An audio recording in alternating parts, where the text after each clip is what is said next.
அல்ல. எந்த மொழியை ஆழமாக நேசிக்கக்கூடிய ஒரு நபருக்கும் இன்னொரு மொழி மேலேயும் சின்ன மோகம் வருது மிக சாதாரணமான விஷயம். ஏன் இங்கே இந்த விழா தொடங்கும் பொழுது மிக அழகாக கனடாவுடைய ஆந்தம் பாடின அதே குழந்தை, அதுக்கு அடுத்தது தமிழை வாழ்த்தி பாடினதும் அதே மாதிரி தான். இதுக்கு ஒரு சின்ன ஒரு கதையோடு தொடங்கிக்கலாம். என்னுடைய மாணவர்கள் எல்லாருக்குமே ஆங்கிலம்னா கொஞ்சம் பயம், ஆங்கில ஆசிரியர்னா ரொம்பவே பயம். அவங்கக்கிட்ட நான் சொல்கிறது உண்டு.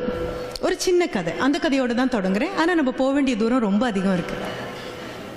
ஆன் அ ஹாட் ஆஃப்டர்நூன் அப்படின்னு தான் கிளாஸில் தொடங்குவேன். ரொம்ப ரொம்ப வெயில் கொளுத்தக்கூடிய ஒரு மதிய நேரம், ஒரு அம்மா பூனையும் அதனுடைய குட்டி பூனையும் 2 பேரும் நடு ரோட்டில் நடந்து போனாங்க. சத்தியமாக ஏன்னு எனக்கு தெரியாது. அவங்க 2 பேரும் நடந்து போனாங்க. நடந்து போகும்போது எங்கேருந்து வந்ததுன்னே தெரியாது, ஒரு நாய் பாய்ந்து வந்து 2 பேரையும் துரத்த ஆரம்பிச்சது. அப்போது the mother cat and the little one started running. தமிழில் சொன்னால் ஓடினாங்க ஓடிட்டே இருந்தாங்கன்னு சொல்லலாம். ஆங்கிலத்தில் சொன்னால் அது இலக்கண பிழையாயிடும். அப்போ என்ன சொல்லணும்? தே ரேன்னு சொல்லணும். தே ரேன் அண்ட் ரேன் அப்படின்னு கன்ஜங்ஷன் போட்டே ஆகணும். சரி, அண்ட் ரேன் ஓடி களைச்சு போய் ஒரு இடம் வரும்பொழுது அந்த அம்மா பொண்ணுக்கு உண்மையாகவே ஒரு ஆச்சரியம். காரணமே இல்லாமல் இப்படி ஒருத்தர் விரட்ட ஓடினா இது என்ன நியாயமாக இருக்குது? கோபம் தாங்காம அம்மா பூனை ஒரு நிமிஷம் நிற்குது. ஆனால் பின்னால் துரத்திட்டு வர நாய் வாயை மூடி மௌனியாக துரத்தவே இல்லை. பவ் பவ், ஆங்கிலம் தெரிஞ்ச நாயா இருக்கிறதுனால பவ் பவ் அப்படின்னு துரத்துது. ஒரு இடம் வந்த உடனே அம்மா பூனைக்கு வந்த கோபம் தாங்காம she just stood her ground. அப்படியே திரும்பி நாயினுடைய கண்களுக்குள்ள உற்று பார்த்து பவ் பவ் அப்படின்னு சொன்னது. நாய் மிரண்டே போயிடுச்சு.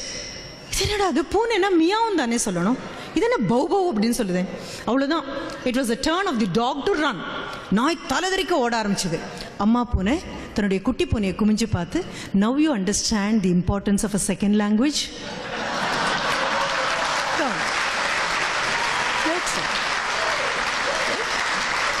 அவ்வளோதான். இதில் ஒன்றும் பெரிதாக ஒன்றும் எடுத்துகிட்டு போக போகிறதில்ல. இவ்வளோ பெரிய தமிழை கைவசம் ஆனதுக்கப்புறம் 26 எழுத்து என்ன பெரிய விஷயமா என்ன? ரொம்ப சுலபமாக, ரொம்ப இணக்கமாக என்னுடைய குழந்தைகளுக்கு சொல்லக்கூடிய அதே தான் நான் உங்ககிட்ட சொல்கிறேன்.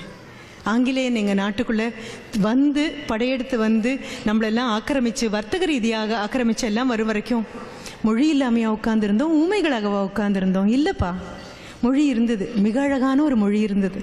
1000 ஆண்டுகள் பார்த்து வேரோடின ஒரு மொழி இருந்தது.